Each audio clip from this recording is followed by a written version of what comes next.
शुरुआत करें, पहले ग्लोबल मार्केट्स का चेक ले लेते हैं क्योंकि एफओएमसी की 2 दिन की बैठक थी और कल जो इंटरेस्ट रेट पर कोई बदलाव ना करने का डिसीजन लेकर आया, उसके बाद हमने देखा थोड़ी सी यूएस मार्केट्स में ऊपर के लेवल से गिरावट देखने को मिली। सारी डिटेल्स हमें नेहा एक बार समझाएंगी।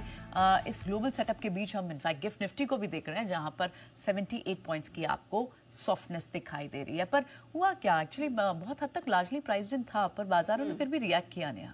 एक्चुअली प्राइस्ड इन तो था, you rightly pointed out Priyanka, good morning. लेकिन जो आगे की कमेंट्री थी वो सब जानना चाह रहे थे कि क्या होगी, और वो बिल्कुल भी इनकरेजिंग नहीं, और कहीं ना कहीं मार्केट को इसका अंदाजा था। इसीलिए आप देखेंगे कि यहाँ पर हमने मिला जुला सा एक्शन बनता हुआ देखा। डाउ और एसएनपी लगातार दूसरे दिन बंद हुए। एसएनपी अगर आप देखें 1.5 से 2 पॉइंट नीचे बंद हुआ है। डाउ की अगर बात करें तो इसने 350 पॉइंट दिन की ऊंचाई से गंवाए हैं और 44-45 अंक नीचे बंद हुआ। माफ कीजिएगा। नैस्डैक की अगर यहाँ पर बात करें तो यहाँ पर भी हमने देखा कि गिरावट तो आई ऊपरी स्तरों से, लेकिन 25 अंक ऊपर बंद हुआ है।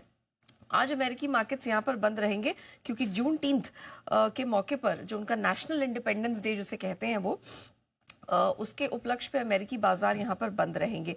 लेकिन आपने जैसे कहा अमेरिकी सेंट्रल बैंक, तो ये तो सबको मालूम था कि इंटरेस्ट रेट में किसी तरह का बदलाव नहीं होगा।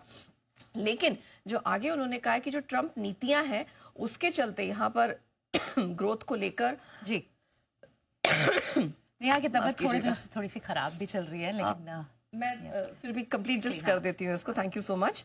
तो ग्रोथ को लेकर यहाँ चिंता दिखाई दे रही है, महंगाई की यहाँ पर दिक्कत रहेगी, स्टैगफ्लेशन की स्थिति उन्होंने यहाँ पर बताई, प्लस जियोपॉलिटिकल जो टेंशन है वो भी यहाँ पर जारी रहने वाला है।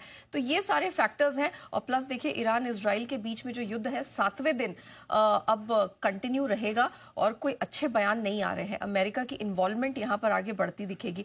ये सारी चीजें हैं जो अमेरिकी मार्केट्स को पसंद नहीं आ रही हैं और इसी कारण से आपने सुस्ती देखी।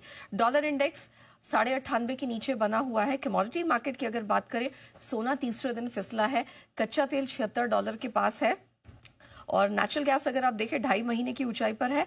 कॉफी शुगर की कीमतें ये थोड़ा प्रेशर में आई हैं। तो ऑफ कोर्स कल फेड का स्टेटमेंट और फेड की जो आगे की आउटलुक है वो ही सबसे बड़ा ड्राइविंग फैक्टर यहाँ पर रहा है, और अमेरिकी इकोनॉमी को लेकर तो बिल्कुल भी अच्छे संकेत नहीं है। ठीक है, अमेरिकी इकोनॉमी